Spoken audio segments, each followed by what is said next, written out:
आज देश के सर्वोच्च न्यायालय में कई बड़े मामलों की सुनवाई हुई। पहला ज्ञानवापी मस्जिद सर्वे, दूसरा जम्मू कश्मीर परिसीमन और तीसरा नीट पीजी 2022। तीनों मामलों में सुप्रीम कोर्ट ने क्या कहा, आज सुर्खियों में इन पर चर्चा होगी।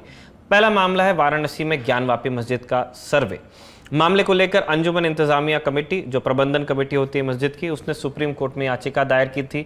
याचिका में इलाहाबाद हाईकोर्ट के 21 अप्रैल वाले उस फैसले को चुनौती दे दी गई थी जिसमें वाराणसी कोर्ट के 8 अप्रैल के आदेश को चुनौती देने वाली याचिका को खारिज किया गया था। साथ ही कमेटी ने वाराणसी कोर्ट की ओर से ज्ञानवापी मस्जिद परिसर में सर्वे वाले आदेश पर तत्काल रोक लगाने की मांग की थी। मस्जिद प्रबंधन कमेटी की तरफ से सीनियर एडवोकेट हुजैफा अहमदी पेश हुए। उन्होंने कहा कि आज निचली अदालत के फैसले पर सर्वे की कार्रवाई शुरू हो जाएगी, इसीलिए मामले को आज ही सुना जाए। मामले में कम से कम यथास्थिति बनाए रखने का आदेश तो जारी किया ही जाए। इसके बाद chief justice of India justice NV Ramana ने कहा कि मुझे भी मामले की पूरी जानकारी नहीं है, मैं अभी आदेश पारित नहीं कर सकता। मैं पहले कागजात पढ़ूंगा और फिर उसके बाद कोई आदेश दूंगा। सुप्रीम कोर्ट ने फिलहाल यथास्थिति रखने वाले आदेश को जारी करने से इनकार तो किया है, लेकिन कोर्ट मामले पर जल्द सुनवाई के लिए तैयार हो गया है। इस मैटर को लिस्ट कर लिया गया है। जानकारी के लिए आपको बता दें कि 12 मई को वाराणसी कोर्ट ने एडवोकेट कमिश्नर अजय कुमार मिश्र को हटाने वाली याचिका पर सुनवाई की थी। सुनवाई के बाद न्यायालय ने अजय मिश्रा को हटाने से इनकार कर दिया था। साथ ही अजय मिश्रा के साथ विशाल कुमार सिंह और अजय सिंह को भी कोर्ट कमिश्नर बना दिया था। इसके अलावा न्यायालय ने 17 मई से पहले सर्वे कराने का आदेश दिया था और 17 मई को सर्वे की रिपोर्ट तलब भी की थी। दूसरी सुर्खी, जम्मू कश्मीर के चुनावी क्षेत्रों में परिसीमन पर रोक लगाने से सुप्रीम कोर्ट ने अब इनकार कर दिया है। लाइव लॉ की रिपोर्ट के मुताबिक कोर्ट में इस मामले से संबंधित सुनवाई जस्टिस संजय किशन कौल और जस्टिस MM सुंदरेश के बेंच ने की। कोर्ट ने मामले में सख्त रुख अपनाते हुए याचिकाकर्ताओं से पूछा कि अधिसूचना 2020 में जारी हुई और आप अब चुनौती दे रहे हैं, 2 साल तक आप कहां सो रहे थे। सुप्रीम कोर्ट में यह याचिका जम्मू कश्मीर निवासी हाजी अब्दुल गनी खान और डॉक्टर मोहम्मद अयूब मट्टू ने दायर की है। याचिका में केंद्र शासित प्रदेश जम्मू कश्मीर में 2020, 21 और 22 की अधिसूचनाओं के अनुसार परिसीमन को चुनौती दी गई थी। इसके अलावा याचिका में जम्मू कश्मीर परिसीमन आयोग के गठन को भी असंवैधानिक बताया गया था। याचिका में सवाल उठाया गया था कि जब देश में अगला परिसीमन 2026 में होना ही है तो जम्मू कश्मीर में अलग से परिसीमन क्यों किया जा रहा है। मामले में सुनवाई के बाद सुप्रीम कोर्ट ने केंद्र सरकार, जम्मू कश्मीर प्रशासन और निर्वाचन आयोग से 6 हफ्ते के भीतर जवाब तलब किया है। साथ ही कोर्ट ने केंद्र और जम्मू कश्मीर प्रशासन के जवाब पर याचिकाकर्ताओं को जवाबी हलफनामा, जो काउंटर एफिडेविट होता है, दायर करने के लिए 2 हफ्ते का समय दिया है। यानी इस पूरी प्रक्रिया में 8 हफ्ते लग जाएंगे। इसलिए कोर्ट ने सुनवाई की अगली तारीख 30 अगस्त मुकर्रर की है। इससे पहले परिसीमन आयोग ने केंद्र शासित प्रदेश जम्मू कश्मीर में विधानसभा सीटों को बढ़ाने का प्रस्ताव दे दिया था। अब जम्मू कश्मीर विधानसभा में विधानसभा सीटों की संख्या 83 से बढ़कर 90 हो जाएगी। इसके अलावा पाक अधिकृत कश्मीर के लिए भी 24 विधानसभा सीटें रखी गई हैं इन 90 के अलावा, यानी कुल विधानसभा सीटों का आंकड़ा हो जाएगा 114। परिसीमन आयोग ने जो 7 सीटें बढ़ाई हैं उनमें से 6 जम्मू रीजन तो 1 सीट कश्मीर में बढ़ाई जाएगी।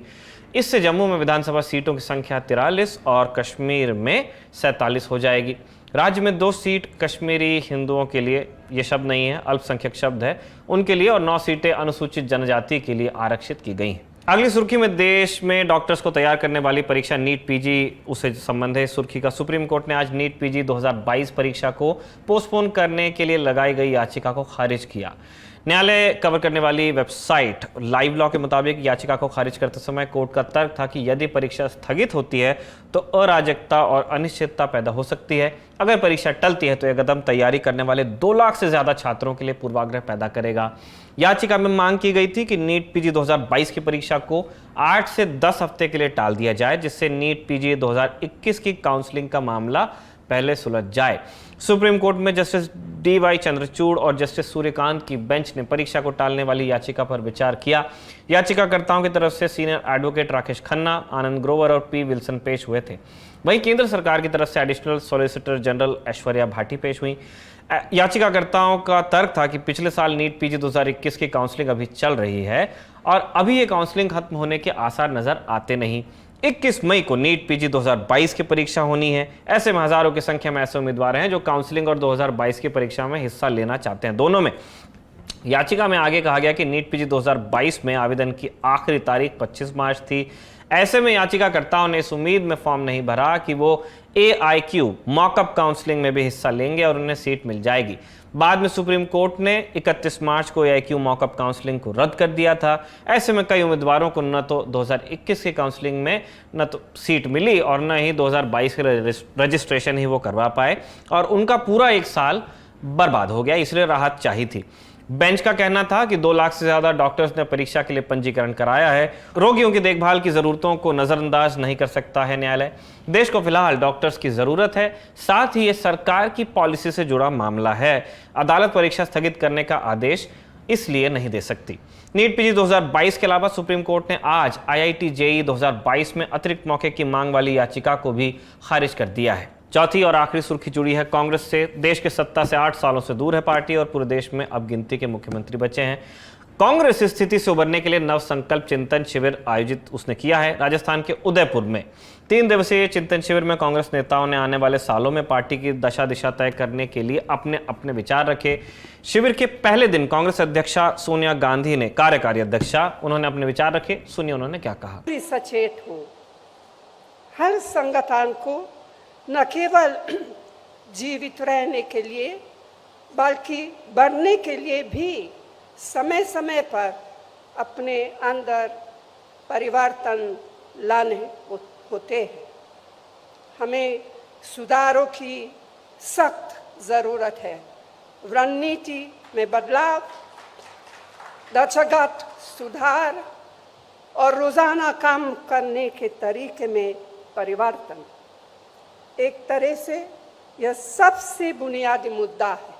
चिंतन शिविर से एक खबर यह भी है कि पार्टी ने पहले दिन परिवारवाद पर गहरा मंथन किया। आज तक की रिपोर्ट के मुताबिक परिवारवाद के आरोपों के जवाब में पार्टी जल्द ही 1 टिकट 1 फैमिली का फॉर्मूला निकाल सकती है, जैसा कि भाजपा में चल रहा है।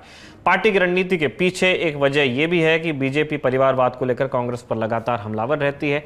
खुद प्रधानमंत्री नरेंद्र मोदी कई मौकों पर इससे बड़ा चुनावी मुद्दा बना चुके हैं, रैलियों में जिक्र करते रहते हैं। इसके अलावा निमंत्रण मिलने के बावजूद कांग्रेस नेता हार्दिक पटेल चिंतन शिविर में शामिल नहीं हुए। इस बीच एक बार फिर उन खबरों का बाजार गर्म है कि क्या हार्दिक पटेल कांग्रेस छोड़ भाजपा में जा सकते हैं। खैर, हार्दिक के मन में जो है वो हार्दिक जानते होंगे। एक बात तय है कि हार्दिक पटेल सच में पार्टी से नाराज हैं तो दिसंबर में होने वाले गुजरात चुनाव में कांग्रेस को हार्दिक पटेल की नाराजगी भारी भी पड़ सकती है। अलग अलग कमेंटेटर्स अपनी बात रख रहे हैं इस तरह से। वैसे एक सच ये भी है कि कांग्रेस ने जब जब चिंतन शिविर आयोजित किया है तो पार्टी को एक बार के सिवाय हमेशा हार मिली है। कांग्रेस ने अब तक 4 बार चिंतन शिविर का आयोजन किया है, जबकि 5वां चिंतन शिविर उदयपुर में अभी चल रहा है। पहला चिंतन शिविर साल 1974 में यूपी के बुलंदशहर में हुआ था। समाजवादी नेता जयप्रकाश नारायण के बढ़ते प्रभाव को ध्यान में रखते हुए चिंतन और मंथन कांग्रेस के काम नहीं आया और इंदिरा गांधी की लोकप्रियता में भारी गिरावट दर्ज की गई। इसके बाद साल 1977 लोकसभा चुनाव में कांग्रेस को करारी हार मिली। दूसरा चिंतन शिविर हुआ साल 1998 में। शिविर के बावजूद कांग्रेस केंद्र की सत्ता से बाहर हो गई। 2003 में कांग्रेस ने तीसरा चिंतन शिविर किया और इस शिविर से निकला 2004 के आम चुनावों में जीत का मंत्र। इस बार जीते थे। चौथा चिंतन शिविर हुआ लोकसभा चुनाव के पहले जनवरी 2013 में। इस शिविर में राहुल गांधी कांग्रेस उपाध्यक्ष नियुक्त हुए थे और चिंतन शिविर के बावजूद भारतीय राजनीति में मोदी युग का उदय हो गया।